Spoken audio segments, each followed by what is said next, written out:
Ṣílẹ̀kùn ayọ̀ mi o, bàbá ṣílẹ̀kùn ayọ̀ mi. Yes, sir. Ìbànújẹ́ o, jẹ́ kó jìnnà sílé mi. Wá múnú mi dùn, bàbá onílé ayọ̀. Ọ̀rọ̀ ayọ̀ mi, má jẹ́ kó pa mí lẹ́kún. Ṣílẹ̀kùn ayọ̀ mi o, bàbá ṣílẹ̀kùn ayọ̀ mi. Yeah. Ìbànújẹ́ o, jẹ́ kó jìnnà sílé mi. Wá múnú mi dùn, bàbá onílé ayọ̀. Ọ̀rọ̀ ayọ̀ mi, má jẹ́ kó pa mí lẹ́kún. Ṣílẹ̀kùn ayọ̀ mi o, bàbá ṣílẹ̀kùn ayọ̀ mi. Hey, ìbànújẹ́ o, jẹ́ kó jìnnà sílé mi. Wá múnú mi dùn, bàbá onílé ayọ̀. Ọ̀rọ̀ ayọ̀ mi, má jẹ́ kó pa mí lẹ́kún. Ṣílẹ̀kùn ayọ̀ mi o, bàbá ṣílẹ̀kùn ayọ̀ mi. Ìbànújẹ́ o, jẹ́ kó jìnnà sílé mi. Wá múnú mi dùn, bàbá onílé ayọ̀. Ọ̀rọ̀ ayọ̀ mi, má jẹ́ kó pa mí lẹ́kún. Ṣílẹ̀kùn ayọ̀ mi o, bàbá ṣílẹ̀kùn ayọ̀ mi. Ìbànújẹ́ o, jẹ́ kó jìnnà sílé mi. Wá múnú mi dùn, bàbá onílé ayọ̀. Ọ̀rọ̀ ayọ̀ mi, má jẹ́ kó pa mí lẹ́kún. Má jẹ́ kó pa mí lẹ́kún. Má jẹ́ kó pa mí lẹ́kún. Àmín. Yeah. Good morning and how are you? It's Breakfast with Moji. And this is Moji Solar Percy, also known as Brown Sugar. Yes, that's my tag name. I've been using that name to write for years because I thought I couldn't write. Actually, I still can't write, but hey. So I will use the tag name Brown Sugar, you know? It's coffee, black coffee. I need a pick-me-upper today. It's snowing in New York. It's snowing outside. It's really, really coming down heavy. And let's see. Oh, the necklace. I got this 2 years ago as a birthday present, by the way, from Sparkle Patrice. I was rumbling through the closet today and I saw it and I said, I'm going to wear it. Even though it doesn't really match, but hey, it is what it is. One of the things, Shilekwa Yomi, open the door to my happiness, oh Lord, open the door to my happiness. And may my happiness not bring me sorrow. Actually, technically, may my happiness not bring me tears, is what the song means.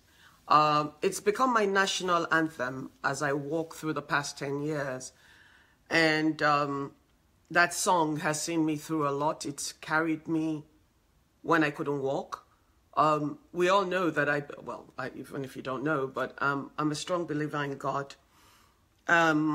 One of those people that served in Sunday school and did all the things that I thought I was supposed to do because I thought if I didn't go to church, I could not have a relationship with God. But what I learned along my walk is that the relationship with God is a one-on-one because there's so many people in the world.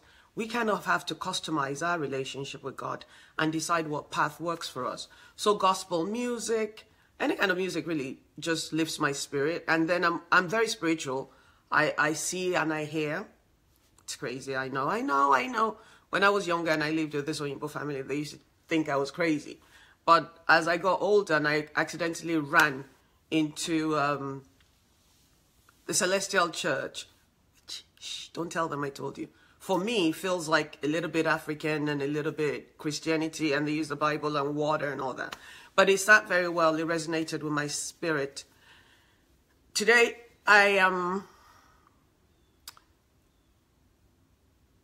before the show, for the past 3 days, women have been calling me and inboxing me from all over the world. And the same common denomination is issues they have in their homes, issues they have in their families, issues they have with, you know, a lot of people, women, men. We all have gay, straight, lesbian, crooked, trisexual, bisexual, any kind of sexual, really. We all have the same issues in our relationships. I didn't come from the school of you must be married, because my father had 12 wives. How strong, how good is marriage really? I never needed that piece of paper to tell me that I was married to somebody. I was always one of those people that believed that a relationship, when you get into a ship with a person, you have to negotiate what it is that you want from the relationship. Whatever that relationship means to you is what you negotiate. But the past few days, my spirits have been very heavy, and more so in the past few hours. I am one of those people that suffers from depression, not clinical depression, but, emotional depression because of my walk in life. And there's a lot of us that are broken. If you come from Africa, honey, you're broken. If you're black, if you're not broken, you're bruised. So, because I have been going through therapy for the past, I think, on and off about 15, 20 years. I've taken all kinds of classes. I've read all kinds of books. I don't believe in medication, so I try and exercise, and I eat right. The keyword is try. We all know I like my amala and all that stuff, so keyword is try. But we're having this series, Black people, Black men, how did we get here? Black women, how did we get here? How did we get to be the people whose children, 50% of our boys end up in jail in America? I know, Uncle Tom, I know these things. I know about the fact that there's racism in the world. After all, our president is one of the most racist people in the universe, as far as I'm concerned. But there's racism everywhere you go. So we're no longer going to be using that excuse that, there's racism, because in Africa we have tribalism, which is the same as racism. So today I'm continuing the series for this week, talking to women, and about the things that we stumble over, little things that makes a huge difference in our lives. And you're thinking, how the hell, who died and made you Jesus Christ? Honey, let me tell you a little bit about myself. I grew up with my father, who raised me as a single parent in those days, 100 years ago, with 12 stepmothers that came in and out. And out of my 12 mothers, I had a few step monsters. Shh, don't tell anybody I said that. But yes, I did. I had a few step monsters, and they taught me how not to be as a woman. They taught me how not to be as a stepmother. So, and I've had stepchildren myself. I have stepchildren. Of course, I have 4 kids of my own. I've also been married previously to a man when I thought that's the right thing to do. And now I'm married to a woman. So, and I would like to say very happily married to a woman. I'm telling you, at 53, I wake up sometimes and I go, whoa. You're mad old and you're just like, but I'm grateful for my walk. But just so you know, before you come at me and say, oh, how would you know you're a lesbian, honey? My father was a coach. Most of you guys know players, and you were raised by players. My father was a coach. 12 wives, God knows how many. And then I turned around and I married one as well. So, been there, done that, wrote the book already. It was just never published. But let's see who's here today. Good morning, Don Wilson, good morning. Ayo, good morning. Prince Adekunle, good morning. Patricia, good morning. I hope that's sparkle. If it's you, look, I'm wearing it. Thank you for the jewelry. If it's you, if it's not. T. Armstrong, I see you. Good morning. Lan Ray, good morning. Share this video. It's one of those very important videos for all of us, both men and women. Even though my main concentration is on women today, I will still be talking to some men as we go along. Because, even though I'm a lesbian, I have friends, of course, and I'm raising 2 young men that hopefully one day will, I don't care if they're straight or gay, will marry their partners, man or woman. And if they do marry a woman, I will be teaching them how to treat women, not do what society, a patriarchal society, tells them is what a man should be and is. So, as I got those calls in, a lot of the calls broke my heart. And it broke my heart because a lot of these things are so simple. They're like so simple. We women continue to have kids. I have 4. We continue to have children without even asking ourselves, why are we having children? Before you buy a car, you ask yourself, why am I buying that car? What is it about the car that's good? Am I going to be able to afford the service? Am I going to be able to afford the, spare tires? Am I going to be able to afford the insurance on the car? When it comes to children, we don't think, we don't ask questions. It's like, come on now, you already know if you sleep with a man, you're going to have, there's a 50-50 chance you'll get pregnant. So when people come to me and say I accidentally got pregnant, the first thing I want to do is slap the crap out of them. It's like, who gets accidentally pregnant? You don't walk and then trip on this sausage and booger. Or you're not walking down the block minding your own business and this stuff jumps on you. It doesn't work that way. A lot of us women think that because we're women and we have these organs that's supposed to reproduce, we must reproduce. It's not every woman that's supposed to have a child. I mean, I don't even see how a lot of us that have a lot of children, how we became successful. It's almost impossible.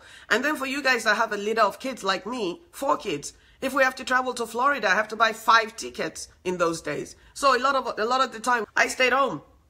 It was a whole lot of staycation because there's no way when the market crashed and I lost everything that we could do things because there was too many of us, We don't plan the number of children we're going to have. We don't plan when we'll have them.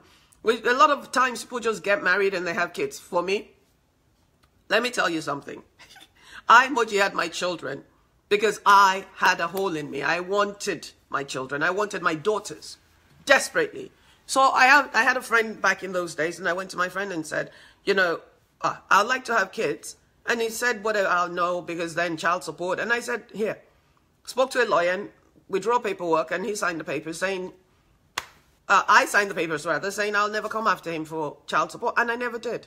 Not once did I go after him for child support, because that was the agreement. But I find that, and back then I was considered a very radical person. The Nigerian community were like, oh my God, Omo Bruku, Kiniko. But it made sense. It gave me, once I knew, when I went to have my children, I knew that I, Moji, was going to be the only one. My second set of kids, though, their father wanted children, so I said, okay. I had tied my tubes the first time around, and then I went back and I reopened it, and I had to get injections, and but whatever. I had 2 more kids.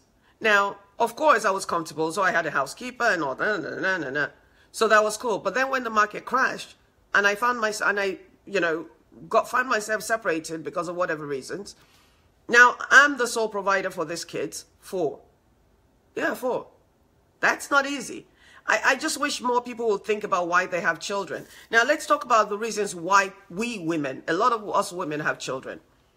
Like I said, for me, my mother left when I was 1. So I had that hole in me that I needed love. And I thought having children would be love. But let me tell you what I learned, which is a lot of the mistakes that a lot of women are making these days. Let me tell you what I learned, because I was hungry for love, and I learned this through therapy. I wanted love so bad, and I was told by society, because, Margaret's going to ask me, who's society? I was told by society that the only type of love that you can get, the people that love you the most in your life are your children. Ironina lie. Look, there's different types of love. Let's be real. There's paternal love, which is the one you have for your children. And then there's erotic, sexy, romantic love. They're 2 separate types of love that never merges. If it merges, it means that you're sick in the head. It means that you're sexually attracted to your children. So when all these women tell me, oh, I have my children will love me, I just have to chuckle. Because look, 27 years of my life I gave to my girls. 27. Anything they needed, I did. I didn't have a car, I gave them a car. We are just the tool. We are just the vessel that these children come into the world with. When my daughter hit 18, she became her own person. And that's what we raised them to be, by the way. But a lot of women can't handle it. We believe they owe us everything. They owe us their lives, and they don't. Every mother's wish is for their children to grow up and move on. But yet we find a problem with it. When you have sons, it's the same thing. Your sons, your children, you're supposed to have paternal love for. Paternal love is not the same thing as romantic love. It's not the same thing as companionship. It's not the same thing as erotic. That's when you do the jiggy jiggy. And if you like the sport of doboing, you need an adult that's going to be separate from your children. A lot of women, once we have children, everything is about the kids. We stop, once you get married, your bobo, even if it was betrothed to you or whichever way you call it, in the beginning when you guys are courting, you're dressing all sexy, your bazooka joes are hanging out, your makeup is on point, you're walking in 4-inch heels. And then you have children and you start walking around 24/7. Look, at a certain age, the children need you a lot. Because most of us don't even get sleep for the first 6 months of our lives. And for the professional parent, mothers, they already know. Stick a bottle with a little, what do you call that thing? Cereal in it before bedtime, and they'll sleep through the night. A lot of us, we didn't learn that thing because we didn't know. I didn't have a mother to teach me jack. I learned everything I knew from the books in those days because I'm so damn old. I'm like ancient. 100 years ago when I started to have children, they didn't have Google or anything that I can punch to give me all the answers. We had to read all the books. And even the books, when you read them, they're not really true because every child is different. So you got married, you're all sexy, you're all having fun. You guys are you're doubling all over the place. In the kitchen, on the floor, everywhere, right? Everything is super fantastic and booga. You guys never talked about timing of your children. You never talked about how long you wanted to be married before you had your kids. You never had conversation with the guy to even find out if the guy wants children to begin with. So now you get pregnant and you have the kid. Congratulations. Life is just beginning. But you forget that the same boobs that you're using to feed this kid is the same boobs that your husband or lover is attracted to if you're gay, if you're a lesbian. So as you're whipping the knockers out, now they're no longer what? They're no longer an erotic piece of artwork on your body. They now become what? They now become a food vessel. So you feed the kid and you do all that. And now for all you Nigerian women, you walk around with rapper all day. Or you walk around with those muumuus all day. And you think as long as you feed your partner, if you're straight, your husband, he should be happy. How dare he? I'm a mother. I can't, no. You don't even allow him to change a diaper because men don't do that. And yet you blame him. You don't ask him to help you in the house because men don't do that. You don't ask him to do anything because men don't do that. And by the time you kill yourself to do everything in the house, from morning till night, and if some of you are like me, you go to work, run around and come home. You're too damn tired to do the doboing spot. Egbe will start knocking and then the guy will start tripping outside. Or worse.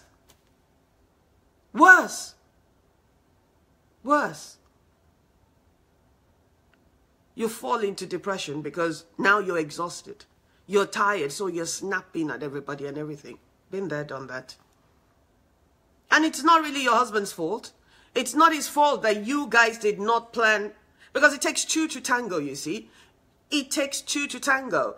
The more people start communicating and being honestly brutal, asking proper questions before they even get married, or before they become a union, because I know people that have been together for 10, 15 years and they're not married. But we don't talk to each other. We just assume once we get married, so we have to have children. And when we have children, I had a girl tell me the other day while she was on the phone, I was counseling her. And I said to her, what's the sexiest thing you've done with your husband in 5 years? She couldn't come up with one. And she goes, oh, but I cook and I clean and then I take care of the kids as well. And I said, yes, that's the kids. What have you done to take care of your relationship? Zip. Look, we humans need somebody to touch us, somebody to hold us. We can do it all, women. Let me tell you, it's a lie. Everything comes with a price. You have to decide what price you're willing to pay for your joy, for your happiness. In my home, Everything's got to be sexy. I've been saying this for years. Even when I was not comfortable, everything had to be sexy. Look, nobody's asking you to walk around 24/7 in high heels. I don't. Nobody's asking you to walk around 24/7, always on the go. But set aside some time to be able to build a relationship. Put your children someplace, you know, with your friends, with your mom, with your aunt, so you can do a little of the double-in sport. I mean, seriously?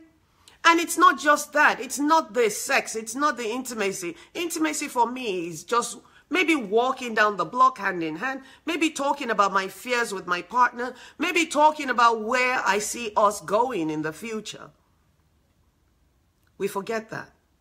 And that's for you guys that are married and in relationships. A lot of times, communication, if you just express yourself to your partner sometimes, life becomes a lot easier. If you tell your partner what you're afraid of, life becomes a lot easier. You cannot forget that the person that you're with is a whole human being that's separate from you, that has needs, that has wants. I don't care if you're a man or a woman, if you're married to a husband or a wife, if you're a lesbian and you have a girlfriend, if you're gay and you have a boyfriend. As long as you have children, there's what I call extraterrestrials that are in the household that are going to be, infringing on your private moments unless you set boundaries. The children must go to bed at X time of the day. They wake up at X time of the day. You have to set aside time for you and your partner to reconnect after each day. Or maybe once a week, because look, we're not Superman. You're not a Superman. I'm not a Superwoman. But set aside time. Maybe one weekend of the month, you guys pack up and you go away and you leave the children someplace with your friend, with your grandmother, with their grandmother, with whomever. You have to create time to be able to reconnect with your mates. Then you have Nigerian women that go and hire a housemaid. Hey, God forbid fire in the well. I said it 4 years ago. I said if I ever get married, my housemaid will be 95.9 with a knocker sweeping the floor and no teeth in her mouth, because there's no way I'm bringing a peperempe girl into my home. Yes, I said it. Sue me. Tell me I have low self-esteem. I'm fine with it. No. See, here's the thing.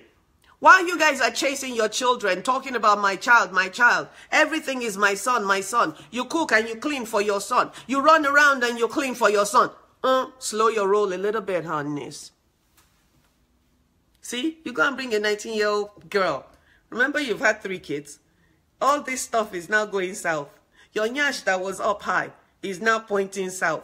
Your face goes off. If you're like me, you know why I wear weaves? Because I get a facelift every 6 weeks when I do this stuff. Right now, I'm wearing weaves. But even then, my hair is pulled so tight, like Koroba. My face is tight. My skin is not dragging. Look, we all age. You just got to figure out what makes it happen. But don't go and plant landmines in your own houses. And then when shit happens, you start screaming. Let me give you a scenario. It happened in my home. So you go and hire, not in my personal home, but in my dad's house. You go and hire a nice, young, pretty girl from the village somewhere where they brought to you to take care of. And that's good. We're all generous people. Not me. I ain't doing that. I'm sorry. I learned very well from the... Watch out. I learned so well from my father, from his mistakes. I wasn't playing that. All my housekeepers, they were old. They were like 60, 70. That's me. But now, I'm almost 60 myself, and 40, 60 is now the new 40. So you got to get them like 99.9 years old. But the truth is, you go and you get these young girls. Your husband needs love. He needs attention. He needs conversation. Your wife, if you're a lesbian, needs love, needs attention, needs you to pat them on the head once in a while, needs you to tell them, and I don't care who this person is, even if I don't care how rich, I don't care how comfortable they are. They want you to tell them they look good. Because I know, when my wife says, Moji, damn, you look great. I start, all my 31, because one is out. All my 31 is like shining like the 4th of July. What? What? So you guys are running around taking care of all your children. And shuku to you for doing that. But you forget that you have a husband. So now, remember we talked about paternal love and erotic and romantic love, which is paternal love is what you have, maternal, paternal is what you have with your children. Erotic, romantic is what you're supposed to have with your partner. Gay, straight or crooked. So now you took a full-time job as your, No, not even a full-time. Now you've made your whole life and your husband's life and everybody else's life just work around the kids. And you think you're a great mother. No, you're not. Because now you're teaching your children how to be in their relationship, right? You got to find a balance, people. So now you have a housekeeper in the house. Everything is tan. Huh? Ikebe super. Even though she's wearing hand-me-down or CrEating clothing, she is looking mighty good. Because you have to understand when somebody is hungry. I don't know about all men, but majority of the men that I know, when they're hungry, when they're lacking, they tend to trip. My father used to say, Moji, look, it's easier for a woman to run with her skirt up than for a man to run with his pants down. Now I get it. At 53, I get it. Because when you think about it, the housekeeper is the one that cooks his food and feeds him. Your housemaid. Okay? Your housemaid is the one, when he comes home, she says, hello, sir, or good afternoon, sir.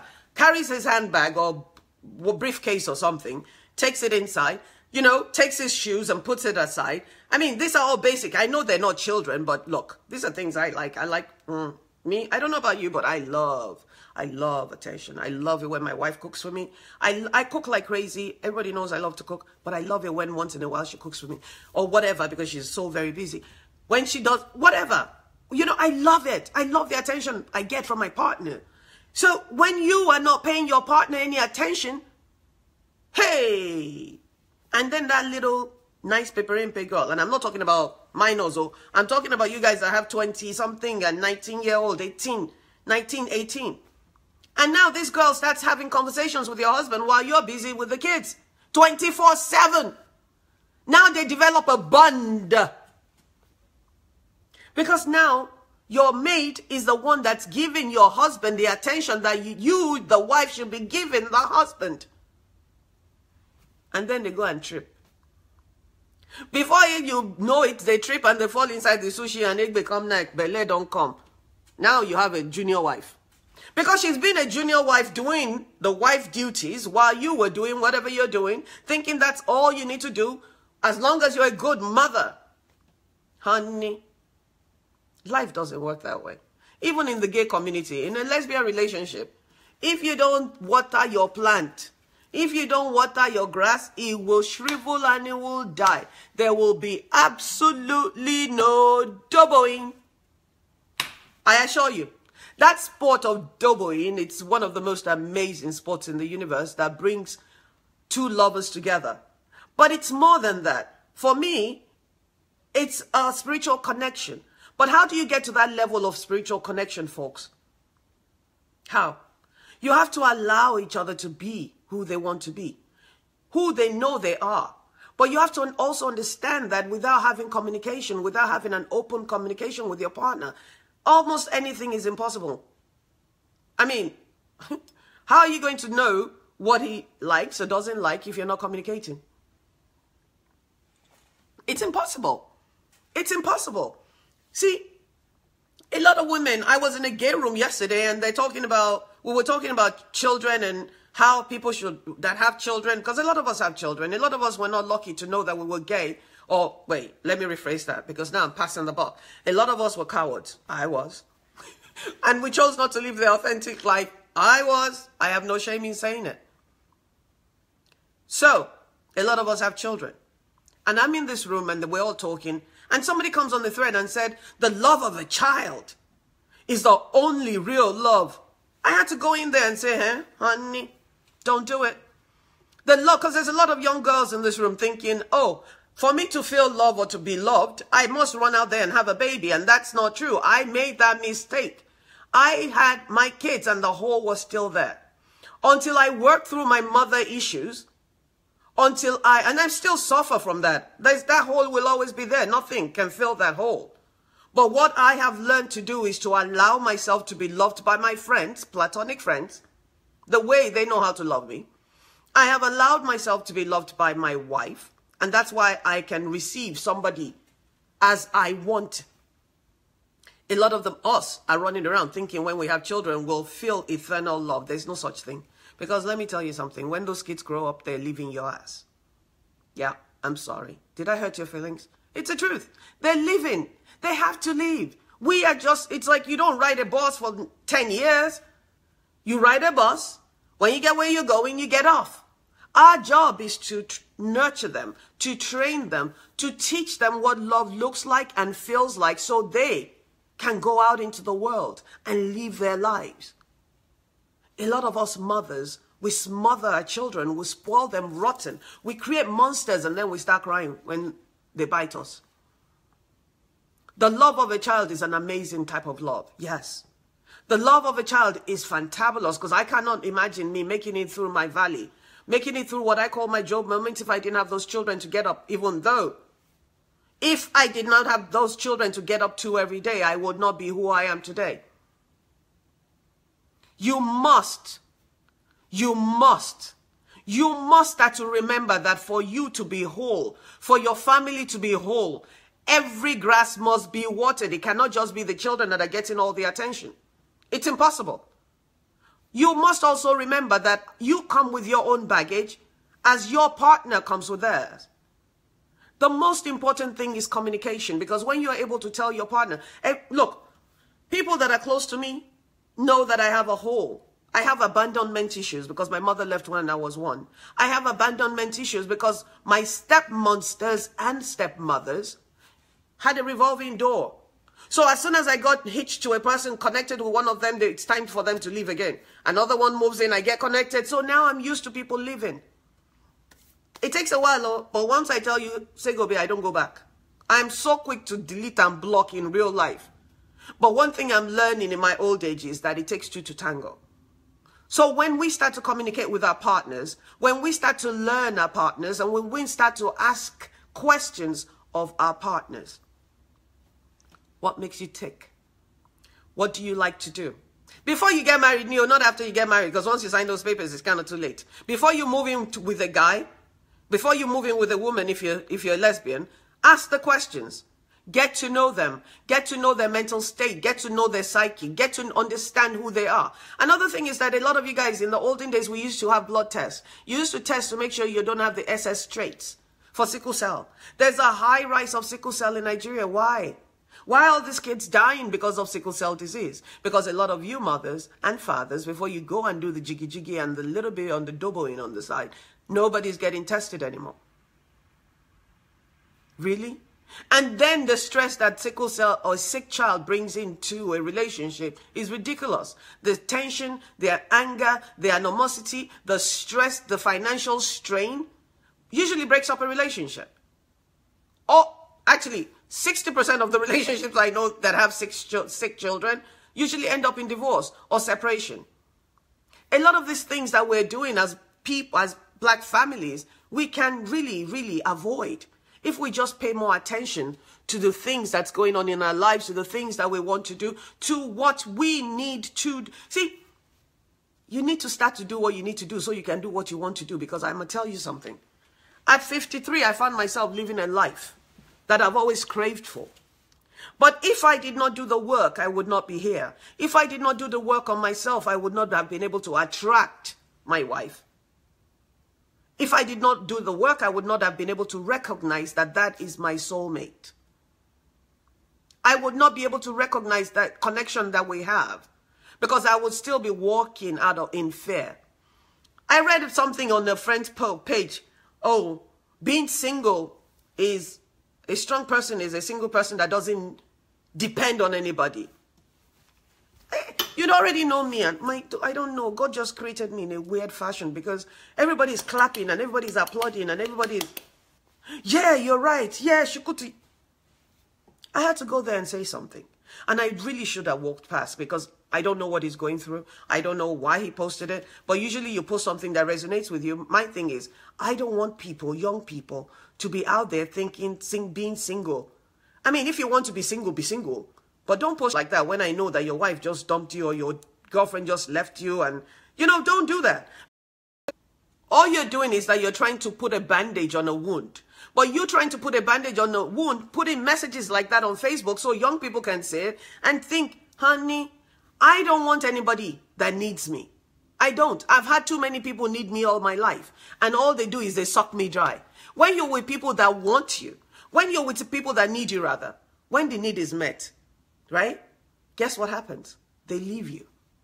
It's like a bird with broken wings. I've always taken in birds with broken wings. I've dated people because, oh God, I could make their life better. I've dated people that I knew were cheaters, but I thought I could cure them. I've dated people that had nothing to bring to the table, but I figure I could help them make money. As soon as you get them what they need, they leave.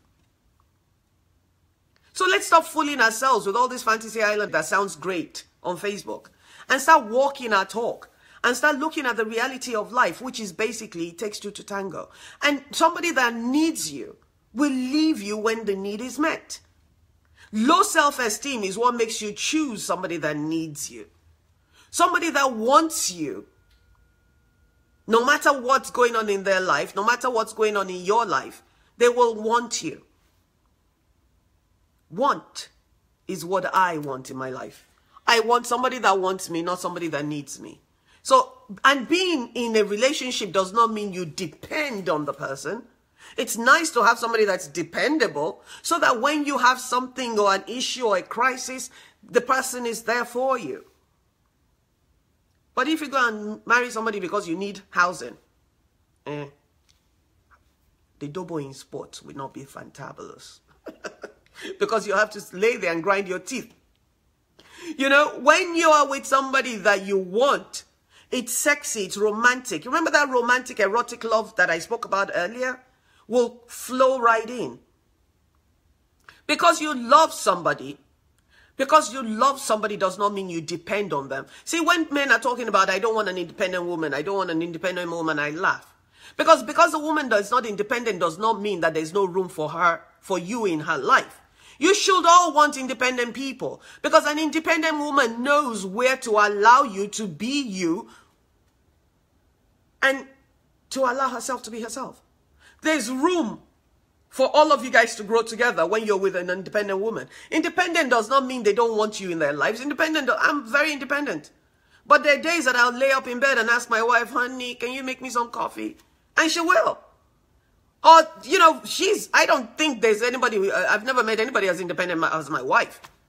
I mean, and yet, she allows me to take care of her because she knows that's one of my love languages. Key thing is to find out what your partner's love language is and allow them to be who they are.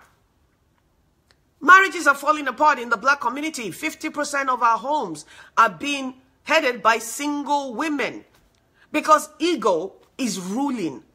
Ego. Oh, he spoke to me this way. I'll find out why he spoke to you now. And a lot of times when you dig deep, it's because of something that happened in the past. It's not even you. You're just walking over and you cross a line mine. That's why communication is important. I mean, if you know that I Moji, have abandonment issues, when we're fighting, you're not going to say, oh, I'm just leaving. Because automatically, the walls go up. Boom, boom, boom, boom, boom, boom, boom, boom, boom. Because it triggers something in my memory. When you start to get to know your partners well, and you allow them to be who they are, so that they can be naked in front of you, and we're not talking so you can stroke Toto. I'm talking about being emotionally naked with your partners, then life becomes a lot easier. But, I mean, of course, there's going to be fights, there's going to be but no two people can say they've been together and they don't argue or fight. Me, I love to argue. Sometimes when shit is going too well, I'll just throw in a monkey wrench so we can have make-up sex. I'm sorry, that's me. For real. I mean, look, you learn the most lessons in life when there's obstacles, when there's hardship, when there's something. You learn how a person will treat you when they're upset. You learn the truth when people are upset with you. So if you walk around thinking nothing's ever going to happen, we're not ever going to have disagreements, I assure you, that's not true. You can have healthy fights, you can have healthy disagreements, you can have healthy communication is the most important thing in life. A lot of us Black women, we've been carrying so many suitcases left over by a lot of Black men, that we are so angry. So you get a guy that opens your door and you're upset because he opened your door. What do you think is wrong? My hand is broken. You know, you have to remember that it's not always everybody that is for you, that is with you. You have to remember that in life, you have to remember that everybody comes with their own luggages, emotional luggage, emotional baggage. Don't just assume because a guy is a guy, he's cool, he's strong. There's a lot of us women that are stronger than men. But they do the gra-gra thing because that's what they've been taught. A lot of you guys are walking, a lot of you men are walking around believing you're not supposed to cry. A lot of you men are walking around believing you're not supposed to feel emotions. You're not supposed to allow anybody else to see you in pain. Hi. Let me tell you what melts a woman. Oh, let me tell you what melts a woman's heart. Faster than gold, faster than a Range Rover. Seeing the person you love in tears. What? Hey, all the gra-gra that you guys do, that you don't allow your woman to see you soft, to see you tender, to see you emotional, to see your hurt, your pain. All it does is it blocks their understanding of who you are. All it does is that it blocks them from seeing you the way you actually are. You men must understand that we women are emotional beings. But, honey, we are called W-O-man, which means when God decided to make us and call us woo-man and create us out of your two ribs, there's an ounce, a bit of man in every woman that you meet. You didn't think about that, did you? And I assure you, in every man is a feminine streak, and there's nothing wrong with it. All this macho stuff we've been told that you guys have to deal with, you don't have to carry all the weight yourself. You don't have to pay all the bills yourself, because part of the problem is that you're doing everything by yourselves. If you're African or Nigerian, where you've been told a man must provide. If a man does not provide, he's not a man. In the world we're in, if you can provide, shuku to you. I mean, I used to say I wanted to be a housewife, which I kind of sort of am. You know, I want to be a housewife that owns her own business and does her own things, you know, makes her own money. Because a housewife to me is a woman that has the luxury to be able to work if she chooses to work, to not work if she doesn't want to work. And a lot of housewives are not doing anything because they believe that they are not supposed to. So you're putting all that strain on your husband, and your husband is looking for comfort and pity and somebody to just pat him on the head, and you're never available. You're never available because you're too busy being the wife of the house as opposed to being the wife of your husband. There's no reason why your husband goes to work and brings home the bacon, why he cannot help you cook it in the kitchen, and then you be the dessert, or he's the dessert.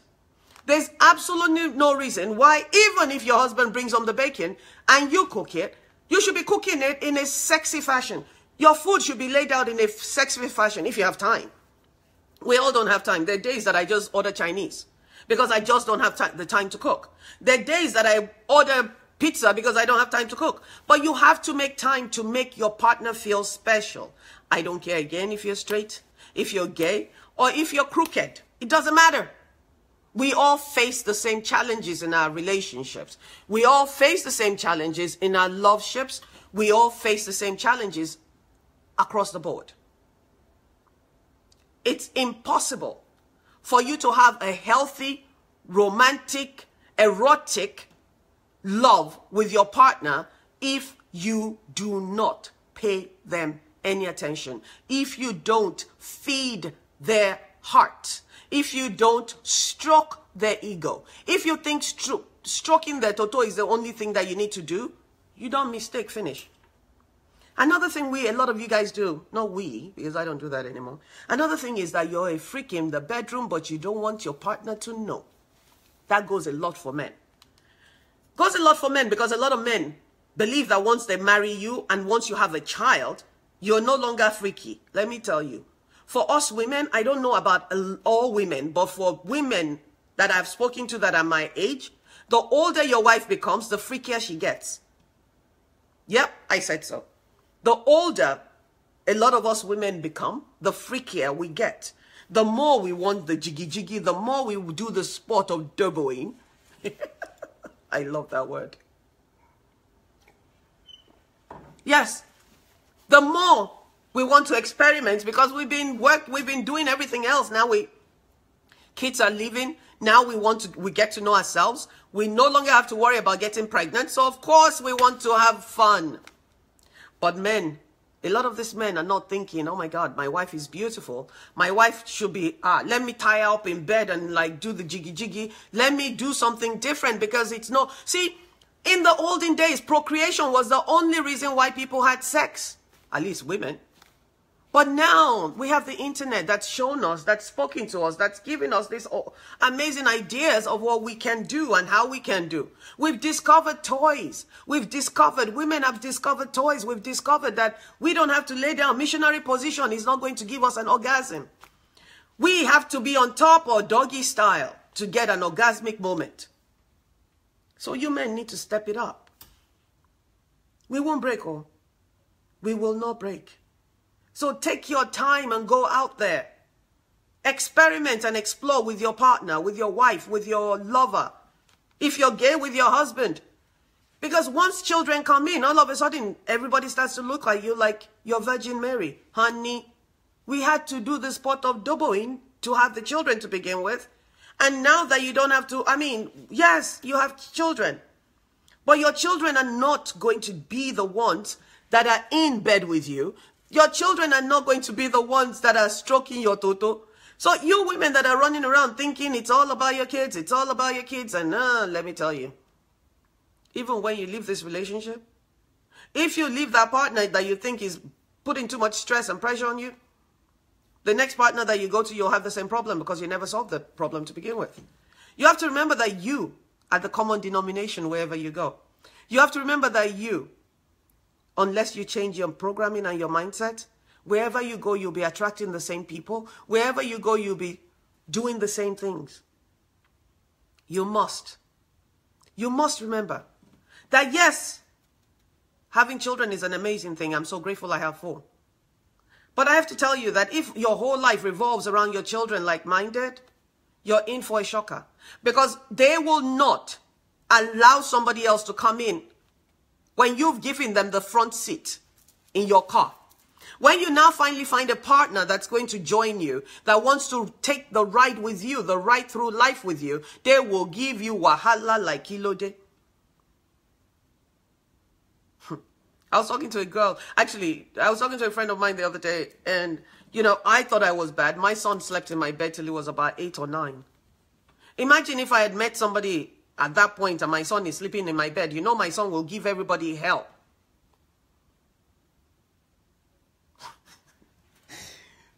Think about it.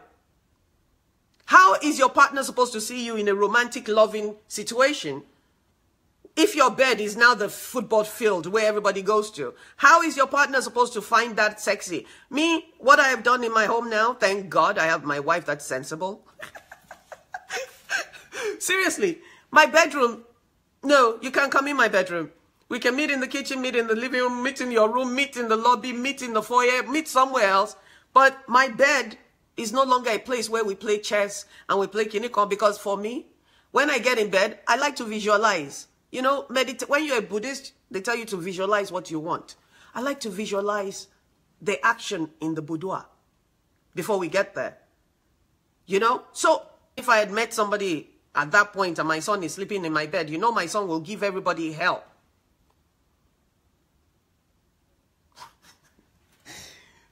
Think about it. How is your partner supposed to see you in a romantic, loving situation if your bed is now the football field where everybody goes to? How is your partner supposed to find that sexy? Me, what I have done in my home now, thank God I have my wife that's sensible.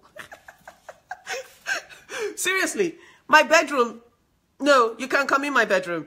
We can meet in the kitchen, meet in the living room, meet in your room, meet in the lobby, meet in the foyer, meet somewhere else. But my bed is no longer a place where we play chess and we play kinikon, because for me, when I get in bed, I like to visualize. When you're a Buddhist, they tell you to visualize what you want. I like to visualize the action in the boudoir before we get there. So you have to have a space that's intimate for just you and your partner. At least that's what I believe. You don't have to do it, but I believe it works. When you make a sacred place for you and your partner that's just the two of you, my God, it shows that you love that person. It shows that you respect them. It shows that you value them. And yes, your children need you too. I'm not saying they don't. But your partner needs you as well. Because when those kids are gone, this is why a lot of people have emptiness syndrome, because they never had a life outside of the children. So when your children are gone, you start freaking out, you start losing your mind, you get depressed, you have no lover, you have no husband, you have no toto stroker, you don't even have a plumber that you can call to say, hey, my pipes are blocked. Because you never took the time to develop yourself outside of your marriage. Your marriage will never be your full identity, because when the marriage falls apart, God forbid, or if and when your children go away, when it's just your children that your life revolves around, you fall apart. It's sad. Because I look around me, I look at a lot of my friends, and a lot of them are single. Gay, straight, and crooked.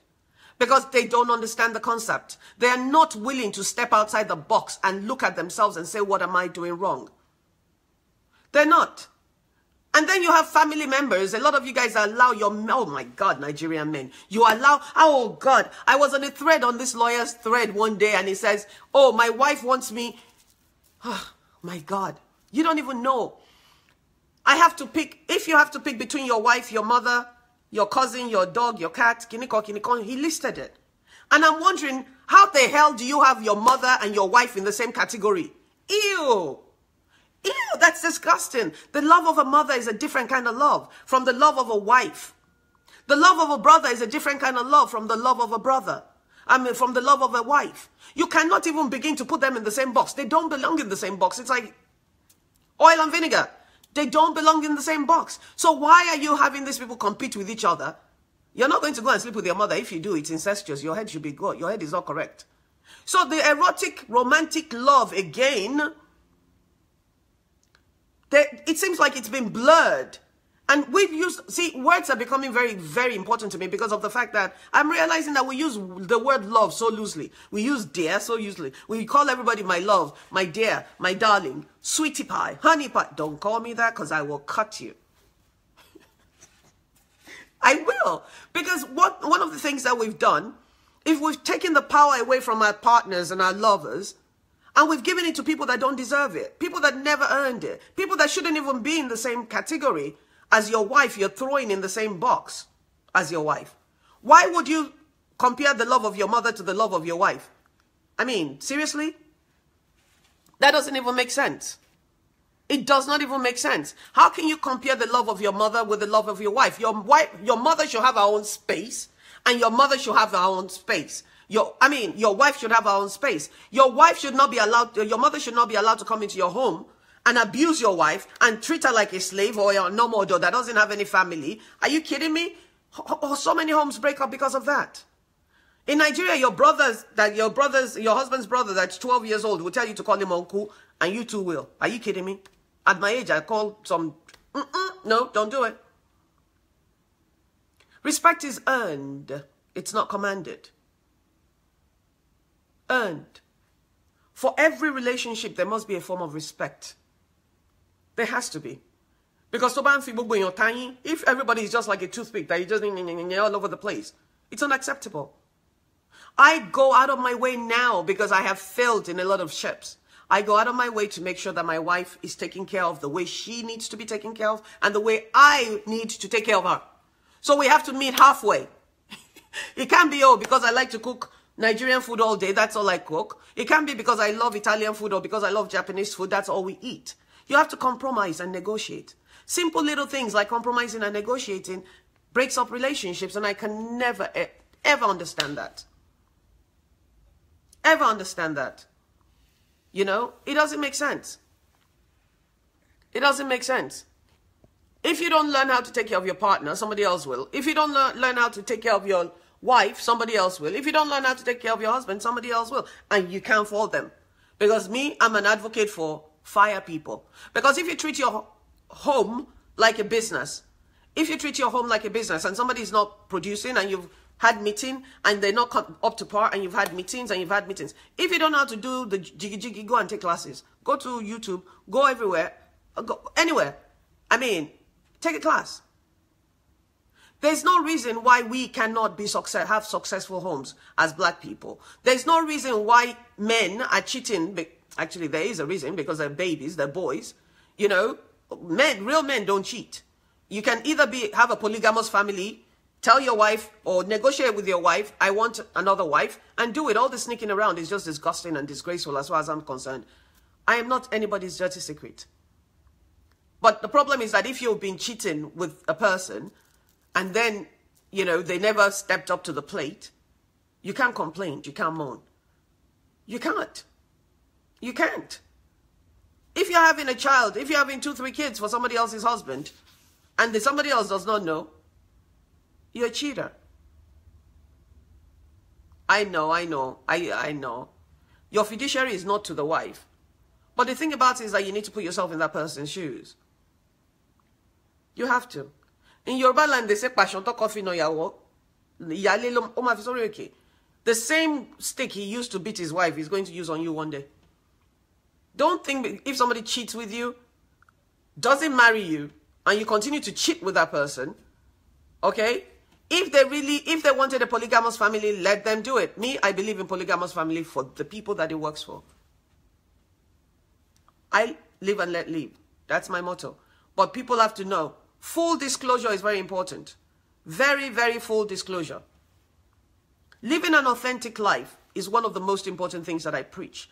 Because if you're living an authentic life, it means that you and your husband, you and your wife if you're a lesbian, you and your husband if you're gay, you have negotiated and designed, custom-made your relationship to fit you. Stop looking at other people's clock.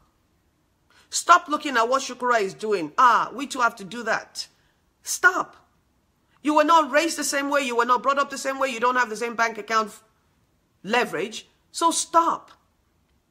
Start redesigning your own home. People tell me, oh, I'm PDA. Oh, I love to touch, I hug, I kiss, I do this, I do that. I'm not marrying anybody that does not allow me to do that, because that's who I am. I mean, when you truly, really love somebody anyways, you shouldn't be able to keep your hands off of them, unless you're in front of Pope. Even Jesus Christ doesn't mind. You know, as long as you're not like sucking their tongue out of their face in front of people. But PDA is something else Nigerians don't do. We don't touch our partners. We don't touch our lovers. Just something simple. You know, for me, it comes naturally. Maybe, I don't know why, but it does. It comes naturally. My dad used to hug me a lot and touch me, pat me on the head. And when I talk to people that I'm close to, I touch their hand, I touch their leg. You know, when I'm with my wife, I'm hugging her, I'm kissing her, I'm laughing and leaning in. I'm just a touchy person. But that's part of being romantic. That's part of, you know, the erotic. That's part of teasing. Laughter, joy. I mean, I used to say live, love, and laugh. Now I say live, love, laugh, and learn. Learn. Instead of hating on people that are having great relationships or that you think have great relationships. Because in reality, all of us that think we have great relationships, we still have our own hurdles to jump over. We do. We have issues. As long as you have children and you have family, there's always going to be something that's jumping. Always. But when you understand that your partner is there for the ride with you, and your partner is not your enemy, and your partner wants to be with you, that's why they're with you. OMG. It's freaking ridiculous. And then when you take that friendship, that nurturing, that loveship, and you take it into the bedroom, I mean, what? You will hear the train whistles going like Kilode. A lot of women have never had oh my God, I'm embarrassed. But a lot of Nigerian women tell me they've never had an orgasm. And I'm thinking to myself, what? You've never had an orgasmic moment? Oh my God. Even by yourself? And she goes, oh, I don't touch myself. Ew, that's nice. Fainted. I mean, seriously? If you don't know your body, ladies, how in the world are you going to teach your partner how to touch you? How in the world are you going to be able to wiggle so that they know which direction to go to? How in the world are you going to be able to show them the map to your erotic zones? I'm not preaching that people will start masturbating. But I'm preaching that women start masturbating. Because if you do, you understand your body. You know what makes you tick. Huh? Is it the back of your neck that you like to be kissed? Is it the back of your... Do you like your toes sucked? All those conversations you have to have with your partner. Because those are the things that makes it erotic. And honey, if you're a screamer, take your kids, you know, once a month. Take your children and put them with your friend. Take them and put them with your... Hire a nanny, a babysitter to come and stay the night in your house and go to a hotel so you can scream your brains out. Because I'm telling you, man does not. Woman and man does not survive by just amalang begiri or by hamburgers alone. We all need to feel wanted. We all need to feel appreciated. We all need to feel like somebody we love sees us. And when I say see us, I'm not talking about the superficial two-eye looking at me kind of thing. I'm talking about the fact that my partner can see my heart. My partner can see me, the whole me, the good, the bad, and the ugly. A lot of mistakes that we make, you can Google these things. Read articles, go online. That's how I learn. I go online and I Google things. My wife will go online and read an article and send it to me, you know, and I'll read it. I mean, she'll discover a book, send it to me, I'll read it. I'll discover a book, send it to her, and we'll read. Or someday she will just lay in bed, too old. She's 56, I'm 53. We just lay there and read books to each other. She'll just read to me because I like to hear her voice. That's romantic shit. I don't know about you guys, though. That, I mean, for me, that's one of the more romantic things that I can think of. Because it's simple. It doesn't involve money. It doesn't involve anything. It involves time and giving of herself to me. Now, what makes you tick?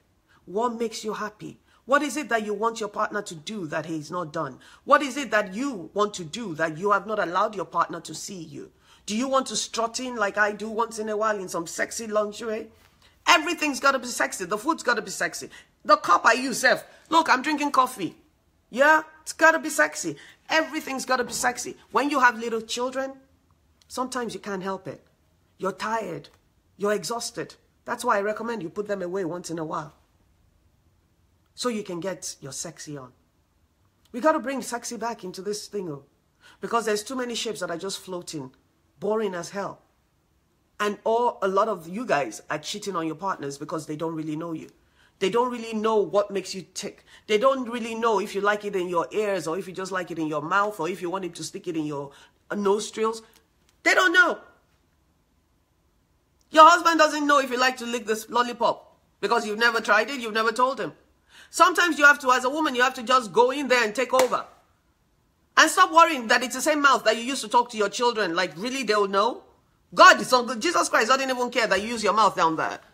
And you think your children would know? A lot of the things that we use our children as excuses for doesn't even make sense.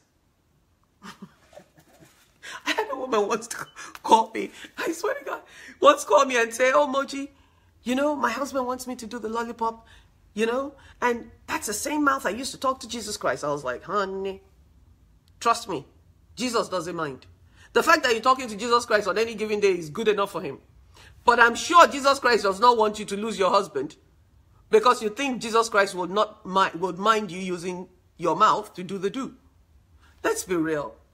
All this fantasy island that we all live in, all these lies that you've been told, you got to start to look at this thing. Look at the facts. The pastor that's standing there telling you that if you only do missionary position, you're going to hell. The guy himself is taking it up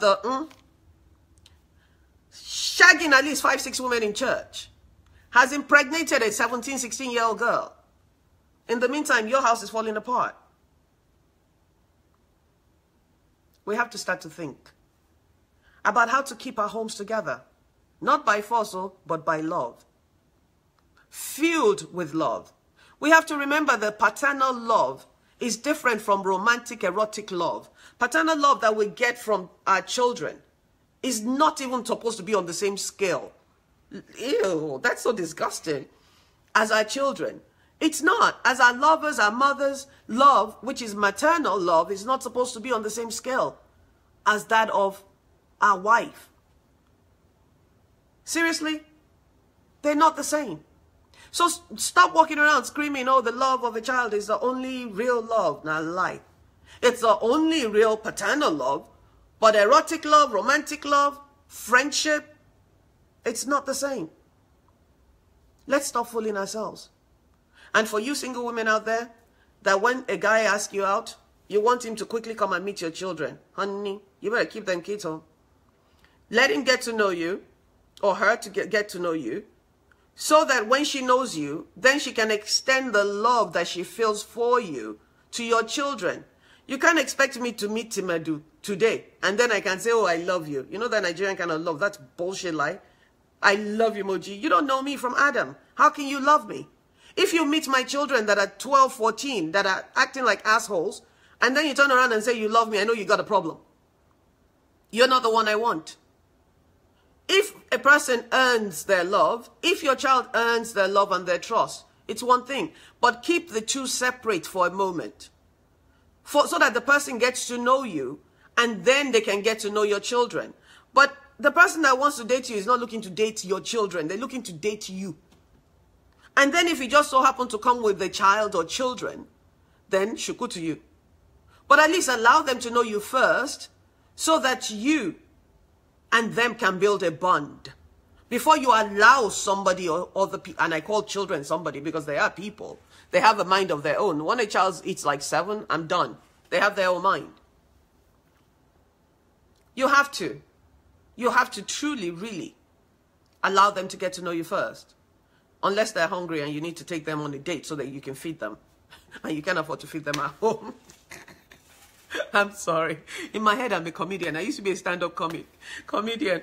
But the whole truth is that nobody knows it all. We're all learning. We're all trying to, we're really trying to just make it work. We all have our ups and downs. I mean, you learn from making mistakes, but problem is a lot of us continue to do the same thing over and over and over. You've been in 5 relationships. The relationships are falling apart for the same reason. Honey, they're not the problem. You are. You've been in 4 relationships. Oh, and for you women that are running around screaming, oh, all these men don't want women with children. Let me tell you why. Half the time your children are baby kids. Guilty. For real. Half the time your children are spoiled, rotten baby kids that have no respect for anybody else, but all want all your attention to themselves, because we mothers create that. We mothers create these kids because we have stupidities. Mothers have this thing, this love for their children that doesn't even make sense sometimes. Instead of us to tell them the truth and gear them, raise them to be able to be independent human beings. See, we use them to fill a hole. We use them to try to fill a hole that can never be filled. So we latch onto them like freaking vampires. We become their doormats. We become their toilet paper that they use to clean their nose. We don't teach them how to respect us so that they can respect themselves and respect other people. We allow them to dictate to us and manipulate us for their own gain. Yes, I did that too. There is no shame in my game. I remember a few years ago when I posted on Facebook, you want me but you don't want my kids. Bye, Felicia. But my kids were nasty. They were rude. Rude. Mean. To everybody that I brought into my home to date. See, I own it. When we know better, we do better. This time around, because I had taken my rose-colored glasses off, I put my foot down. Because I'm not going to end up by myself, old and miserable. I'm not, and unless that's the way the universe wants it, but I'm not going to do that. Relationship is something, it's like when you're in a boat, in a canoe, you have to continue to paddle. If the tide shifts, you have to decide which side you're going to go. You know, you have to continue to work at your relationships and accept that the children that God gave you, He put through you so you can release into the world. When birds have their babies, they put them in the nest, they feed them through the mouth. After a while, they kick them out of the nest to go flying. We humans don't allow our children to do that. We want to be their crutch, and then we wonder why they can't make it in the real world. We wonder why our sons are stealing because they've never had to work for anything. We wonder how our boys are not able to date, to have healthy relationships because they've never seen it. We wonder how our girls, why our girls are in abusive relationships because they have never seen what real, true love looks like. Are we going to continue to point the fingers at the black man? Are we going to continue to point the fingers at the white man? Or are we going to look at ourselves in the mirror and tell ourselves the truth and pull up our grown-up panties and say, hey, what can I do better? What can I do differently? What is it that I am doing that continues to bring this cycle into my life? If you're like me, that continuously examines their lives and wants to do better, you got to get on the journey to truth. The journey to truth in 2018 is going to be brutal. You have to. You have to be able to tell yourself the truth. You have to be able to look at yourself in the mirror and tell yourself the truth, because the truth is the only thing that sets us free. Once you tell yourself the truth, you find yourself looking all fantabulous. Your long, luxurious hair starts growing on your weave. Your skin starts to glow. You feel lighter. You eat less, because that emptiness that's within you, that emptiness, that backed up plumbing pipes that's within you, that's making you angry, that's making you upset, that low self-esteem because of the way you've allowed your children and everybody else to treat you, will get better. Your skin will glow. People will want to get to know you because you're no longer that angry black woman. We black women are strong. I wrote a piece this morning. A lot of us black women were raised by single women. Even when they were married, they were still single. So we had to raise ourselves. I raised myself because I didn't have a mother and I lived with my father. I grew up in boarding schools. I had a lot of step monsters, but they didn't really care about Moji. I have no shame in admitting it. See, when I tell you my truth, I feel free. It's not that I'm airing my underwear, dirty laundry and all that. And because of that, I overextended myself for my kids because I didn't want to be like my mother. I didn't want to, so I overdid everything. And it backfired. Always does. There's nothing you can do about it. But you gotta learn, you have to learn from your own mistakes and the mistakes of others. Everybody thinks they have to walk through the valley of the shadow of death until they fear no evil. No, you can look around you and say, Yashukra made a mistake, I'm not walking down that lane. Miriam made a mistake, I'm not walking down that lane. Dawn made a mistake. Oh my God, that's how she did it. This is what she did and this is how she got out of it. I'm not walking down that lane. I'm going to walk down a different path. When we love ourselves, when we start to truly, really love ourselves because we've now owned our truth, our relationship becomes lighter. It becomes fun. I have never had so much fun in my life. And believe me, when we fight in this house, it's brutal. Because we believe in telling each other the truth. So if I'm feeling fat and I go to my wife and say, hey, honey, Coco, do you think I'm fat? She'll be like, I think you should take off the dress. Yes. It's hugging you in the wrong directions. Or if I feel like I'm looking, am I too? Yeah. Because when you start to tell the truth, you start to build a sense of security with your partner. I know Nigerian women that build houses in their villages and their husband does not know. I know Nigerian women that have $500,000 in their bank account from stealing from their husband. It's like, why are you even in the goddamn relationship if you have to steal from the person? If you have a solid relationship, there should be no reason why you're scheming from the top. There shouldn't be any reason for that at all. There's no trust in a relationship, but you're afraid to leave. Let me tell you another secret. If you're in a shitty, jacked up relationship and you stay, the opportunity to meet somebody that's the one is very slim. A lot of you have married for the wrong reasons and you decide this is, you're going to stay there. Sorry, you're on your own. Everything comes with a price. The price I paid for my freedom was 3 businesses, 8 homes. But I'm still standing today and I'm a better person for it. If you're in a relationship and that's not working and you need counseling, get some. Hopefully you'll get better. But if you know that it's not going anywhere, honey, until you're 99.999 years old, somebody's going to find you attractive. Exactly what that person repels, because there's a lot of people that repel love. Exactly. And I'm going to tell you, there's some people that they're like baskets. You know, you can't go to the stream and fetch water with a basket. You can't bring anything home. There's some people that are like baskets. No matter how much love you put inside them, it won't stay because they don't see themselves as worthy of love. You have to be able to look at your life, at your relationship, at your marriage, with an objective eye, and decide if it's what you want. If it's not what you want, then you need to make adjustments. You have to decide what it is that you're willing to give up, what it is that you're willing to do to make this relationship better. Is your partner open to change?